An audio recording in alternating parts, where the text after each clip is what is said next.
property after the property has been knocked down to our successful bidder. Hopefully that's you.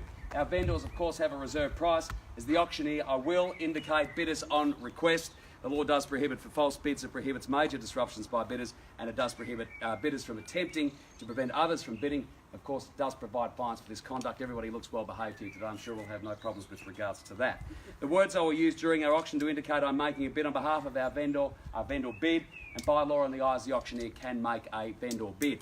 I'd also like to mention before we get going with the auction proper, it's my job as the auctioneer to get the highest and the best price, of course, for our vendor. That means that I may draw out the auction if we get some participation here and we get some competitive bidding. I'd ask for your patience, safe in the knowledge that if I was also auctioning your property, I'd do the very same thing for you. It's important that our buyers have ample time to explore their options as they enter into the purchase of this fantastic home. Well, let's talk about it. As I said, 25 Snowgum Drive in Kilsyth South, around about 511 square metres approximately. It's a walk-in, nothing to spend proposition, 4 bedrooms, 2 bathrooms. It has been absolutely thoughtfully planned out, and I love that outdoor open living space to the outdoor area, which is just perfect for the upcoming summer. I can imagine barbecues, all that sort of thing in there. And someone's already started bidding by the look of things down there. He wants to move in. It is a fantastic spot for you to enjoy the upcoming summer. Well, let's talk about the suburb, Kilsyth South. It is a fantastic suburb located, of course, in the east of Melbourne. We are surrounded by a host of well-respected local primary and secondary schools. If you love your golf, Dorset Golf Course is nearby. Of course, if you're not fond of driving like I am during the week, I prefer to get the train.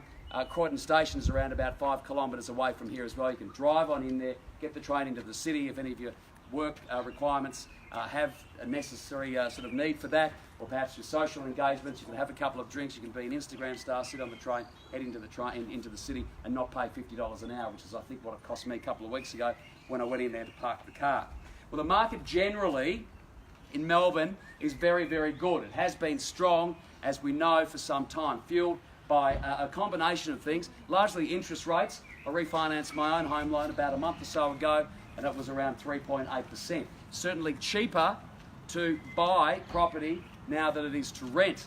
And why don't you buy this one today, this particular opportunity? But you don't have to look too far for other reasons as to why Melbourne's housing growth is increasing. We are on track to be the most populous city by population numbers by 2030. If you look to Sydney, their average house price up there at the moment is around 1.25 million. Ours here in Melbourne is about 852,000. By the end of next decade, 2030, we are supposed to eclipse Sydney's population and be the biggest one in the city. So there's no surprises. You don't have to be Einstein to work out where our median house price is going to go over the next few years, given that there's daylight currently between Melbourne and Sydney's median house price growth. Excuse me. I am battling a cold today and hay fever, so please bear with me. We are experiencing migration, net migration into Melbourne of 130,000 people. I heard Peter Mitchell on the news the other night say it was 150,000. 130, 150, it's a lot of people. The fact is that we are still not building enough property, enough homes here in Melbourne to sap up that demand. The secret's out. Melbourne has been voted most livable city in the world for the 7th year in a row. We already know that. We're lucky enough to be here. 150,000 people are coming in to find out and discover that for themselves. The terms of the settlement, ladies and gentlemen, for this 511 square metre home, block of land I should say, for 30, 60 or 90-day settlement and a 10% deposit if you are our successful buyer. Ladies and gentlemen, I'm in your hands. It's over to you. Who would like to start me off? Who'd like to go first? This fantastic opportunity at the foothills of the Dandenong Ranges. As I look up there, I can just imagine, going for drives and walks and all that sort of thing. Who would like to start me off? Who'd like to go first for this fantastic opportunity? With interest rates so low, fair and reasonable place to start. I'm certain that you haven't all come out to see me yell and scream at you all today on such a wonderful Saturday afternoon. This is our second or third Saturday since March where it's been nice and sunny. Who'd like to start me off? Who'd like to go first? Don't mind where we start. I can suggest a start if you like. It's always much more fun if you do though.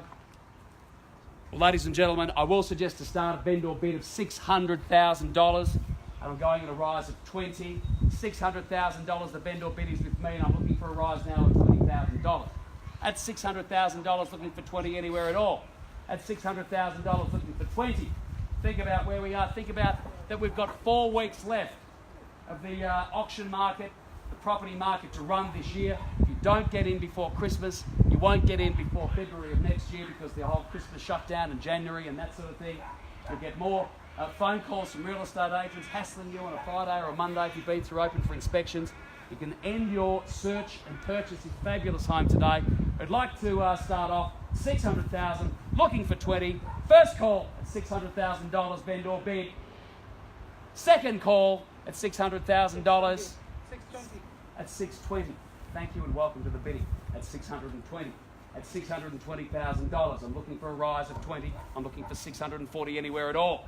At $620,000. Bids to my left in the shade. I think it's the best place to be. At $620,000. At $620,000, looking for a rise anywhere at all. Guys, anywhere? You don't want to put your hand up? You're not thinking about it? 620, looking for 40 now. At $620,000, 3.8%. Interest rates nice and cheap. $620,000, bids to my left, looking for a rise of 20. At $620,000, looking for a rise anywhere at all. At $620,000, he's on the phone. Does that mean you're getting permission? At $620,000. First call at $620,000. Second call at $620,000. Third and final call at $620,000. You done, silent and finished at $620,000. Bids to my right at $620,000.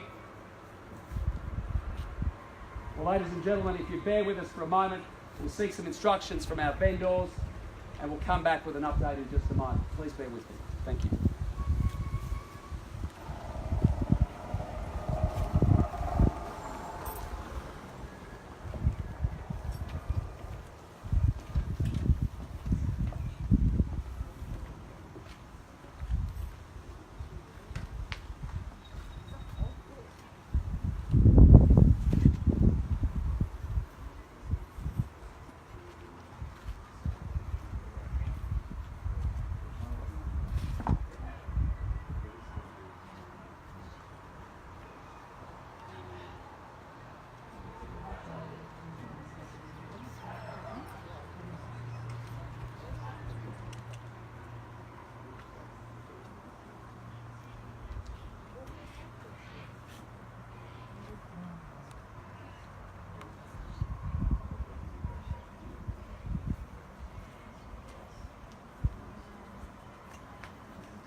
Well, ladies and gentlemen, thank you for your patience. I do appreciate that. The good news is we had a chat to our vendors. They do want to sell.